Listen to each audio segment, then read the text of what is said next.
I want him to know who I am. I don't ever want him to question anything or if I love him, or I want him to know that I'm here regardless. I was at my rock bottom. I had nothing. I had lost everything that had meant anything to me at that point. And I went into my mom and I was just like, I don't think I can do this. I'm not going to keep the baby. Just 2 weeks before giving birth, 28-year-old Kristen Dizwicki made the most agonizing decision of her life. She decided to give her baby up for adoption. Samantha ended up being right next to me. The whole plan had been given to like my nurses and everything. They were aware that she was the adoptive mom and that I wanted her to do the skin to skin time. They pulled her down to the end of the bed in the midst of me pushing, and because I was giving up, I was losing it. And they put her at the end of the bed. And once I made eye contact with her, that was it. As soon as I saw her, it was like a focal point. And 2 pushes later, he came into the world. Kristen was a struggling heroin addict. Her baby would suffer the consequences.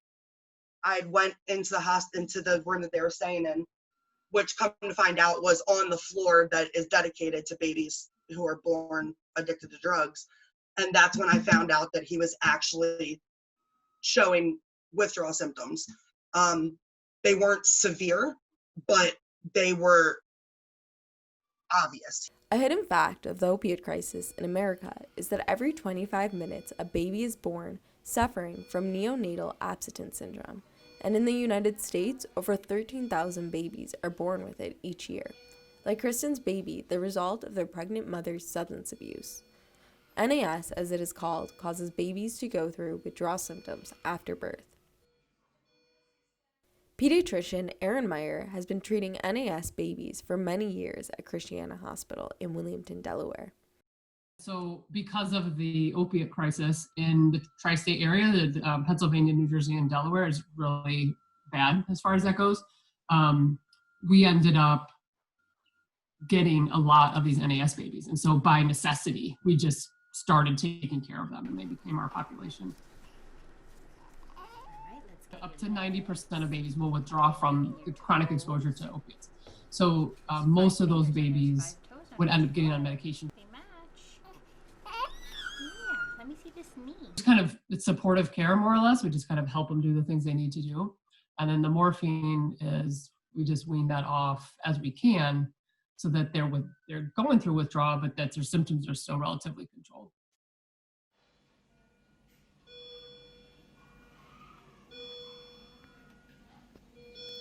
You know, you kind of learn after a while that they're not scary. They're just little babies who just need to be snuggled.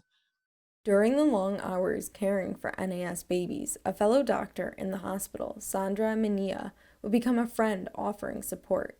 People are scared of these kids, right? And sometimes they just want to be held. And so I'd often just be sitting there doing my work and holding a kid, right? Well, she would come up and do whatever she was doing and just hold a kid. In those late nights at the hospital, Sandra and Erin grew closer and became a couple, sharing a love for these special babies who needed extra support. So she was able to show me kind of how quotidian or normal it was to have a baby that was suffering from opioid withdrawal. After watching so many NAS babies be put up for adoption, the couple decided to adopt some of the newborns with NAS themselves.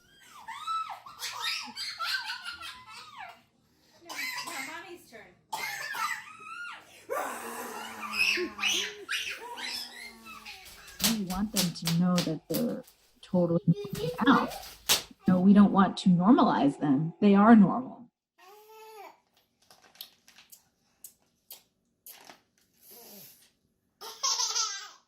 Xavier was in the hospital for about 3.5 weeks. He was the first one. Hi, Mommy. From a pediatrician hat, I think his withdrawal was really not significant. Like it was pretty run-of-the-mill, on your way, moving along with life, let's get it over with and get out of here kind of thing.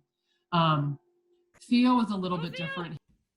We didn't know anything about his prenatal care. So when we met him, he was in the NICU. He's also very small. Like he's just been small. He was in newborn clothes till he was 4 months old. Remy was the easiest one by far. She was only in the hospital like between 2 and 2.5 weeks. And I think Sandra told you yesterday, we met her at like 15 minutes of life or 20 minutes of life. It was pretty quick. We didn't do it to be heroes. You know what I mean? We did it just because we wanted a family and we were okay with this population of kids.